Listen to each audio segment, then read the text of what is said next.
Bonjour à tous, bienvenue dans une nouvelle vidéo sur Nustiki Taka.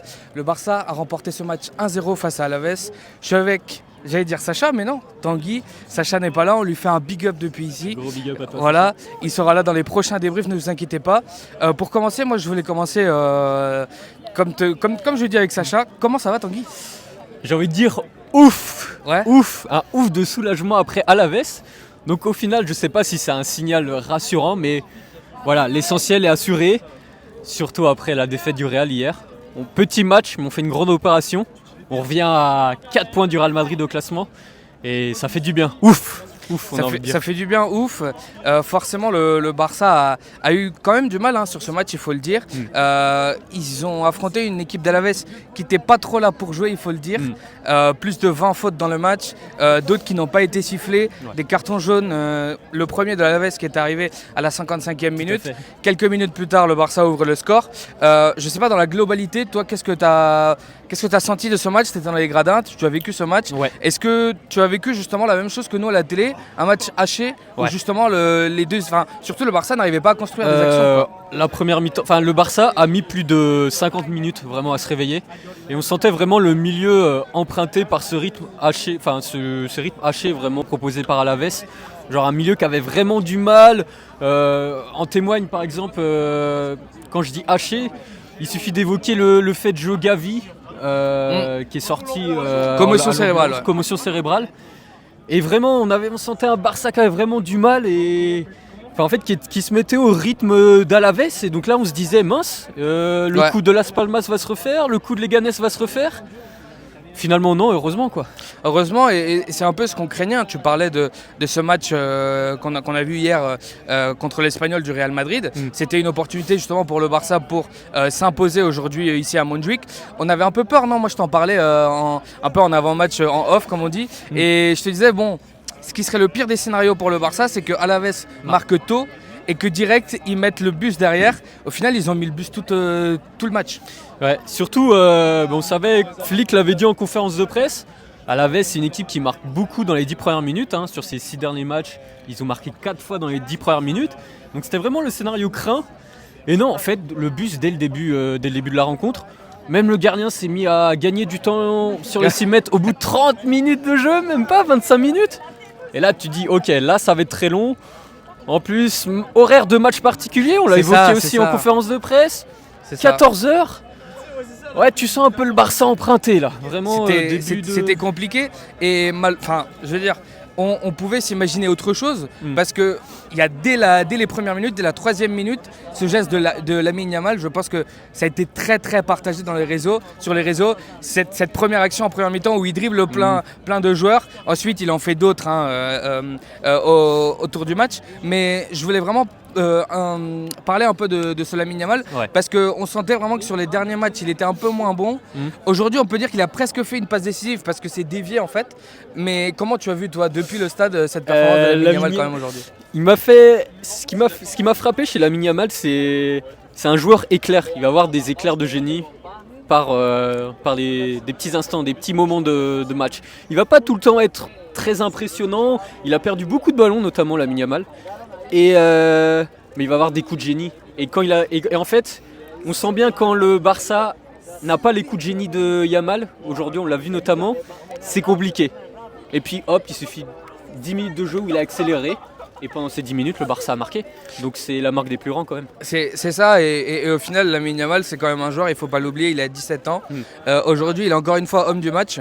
Il prouve tout son talent lors de, pour moi, tous les matchs. Il peut être un peu moins bon sur certains matchs, mais le souci et aussi la grandeur que fait Lamine Yamal, c'est que maintenant, on l'attend vraiment décisif à tous les matchs. Ouais. On a tendance à oublier qu'il a cet âge-là, qu'il est encore il y a encore de la marge de progression. Et c'est ça aussi que des fois je vois en fait les gens qui donnent leurs avis et ils me parlent de Lamine comme si c'était un joueur confirmé.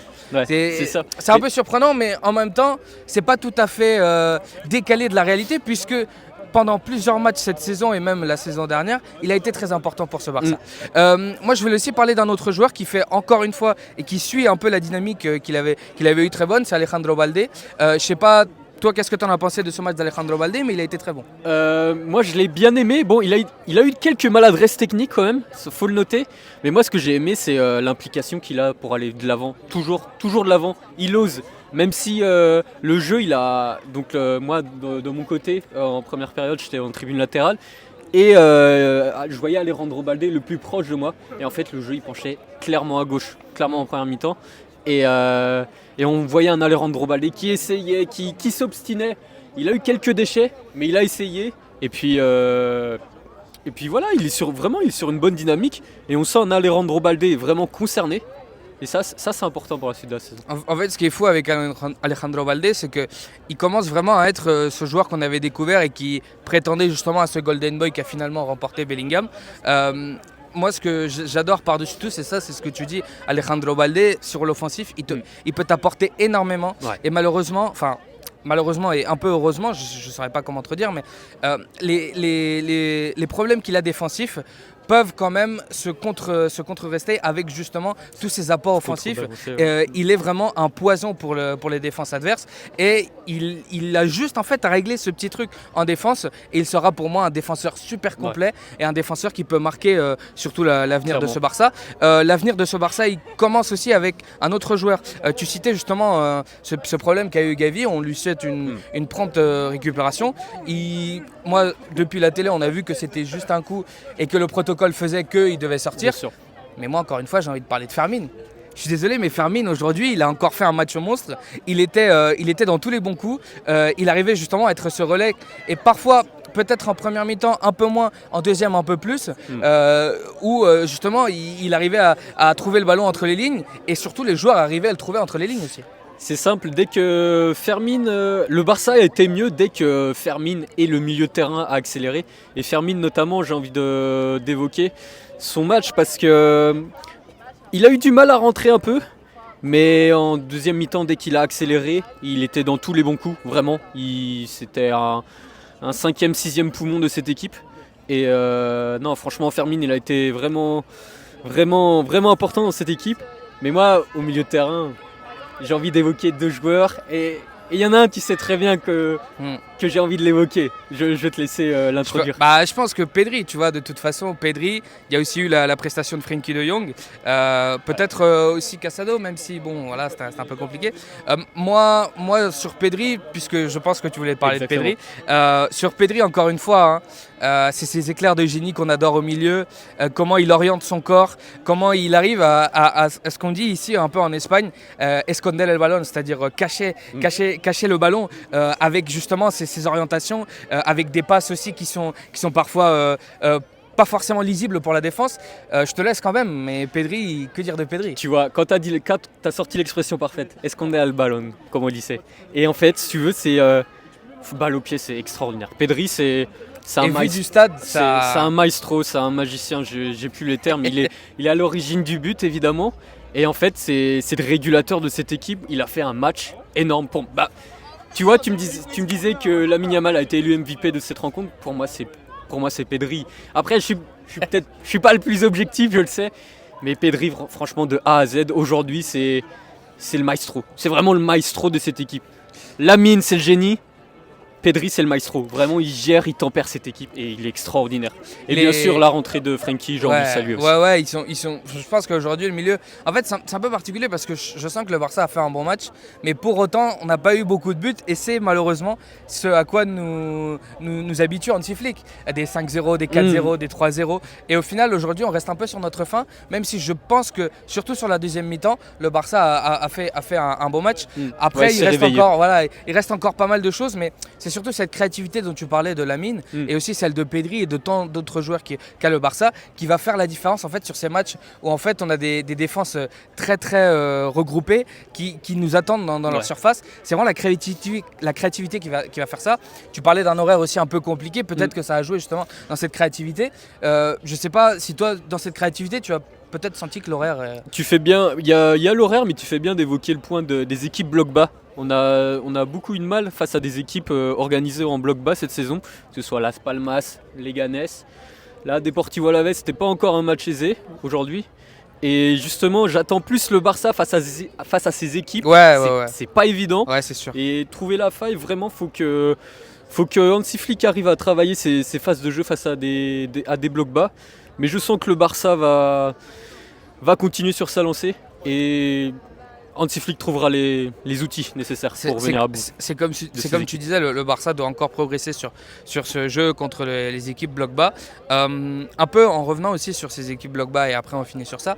Mais je voulais aussi saluer la prestation d'Eric Garcia, qui pour moi a été très bon quand il est rentré. Tout à fait. Il est vraiment un peu ce que ne peut pas faire Araujo, c'est-à-dire que dans la relance il est très bon.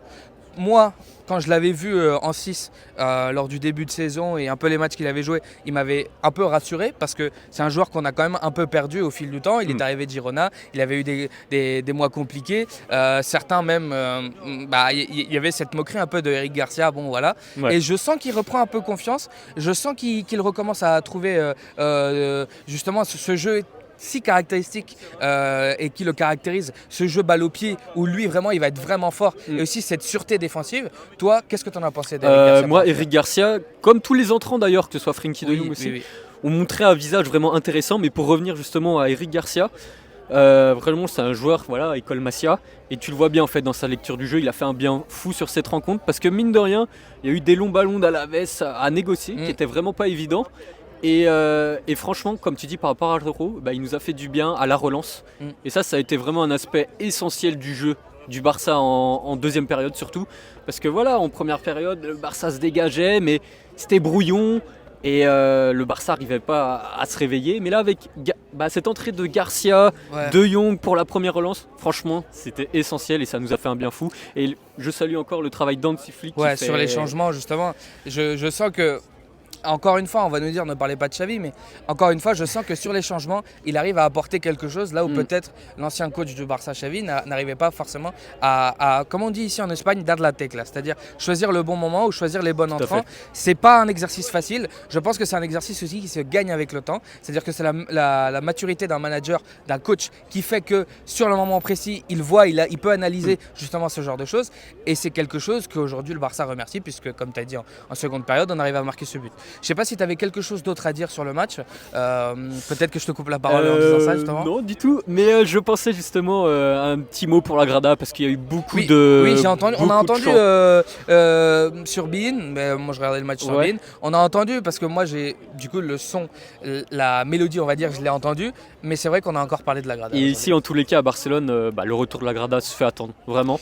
Il y a eu cette info sur Rafinha qui forcément, tout à fait. je pense, a fait aussi un peu alerter les supporters de se dire il faut quand même que la Grada revienne. On verra ce qui va se passer. Et ce serait bien pour vraiment avoir une fête générale parce que voilà, les résultats sont là. Et la Ligue des Champions approche dans ses meilleurs matchs. Franchement, c'est dans ces grands matchs qu'on aura besoin de tout le monde. Et tout le monde autour de Flick, tout le monde autour de cette équipe. Et vraiment, j'ai hâte que tout le monde soit là. Vraiment. J'ai hâte que tout le monde soit là. J'ai hâte que le Barça, moi aussi, commence à justement affronter les matchs décisifs. Ils l'ont déjà fait, comme on avait déjà dit, contre le Bayern, contre le Real. Mais on sent vraiment que sur cette deuxième partie de saison, il y a des choses qui vont arriver pour le Barça très importantes. Nous, on se dit au revoir dans cette vidéo. Merci encore une fois, Tanguy. Merci à toi. Merci à toi. Et comme d'habitude, Bisca al Barça et Visca Nustikitaka.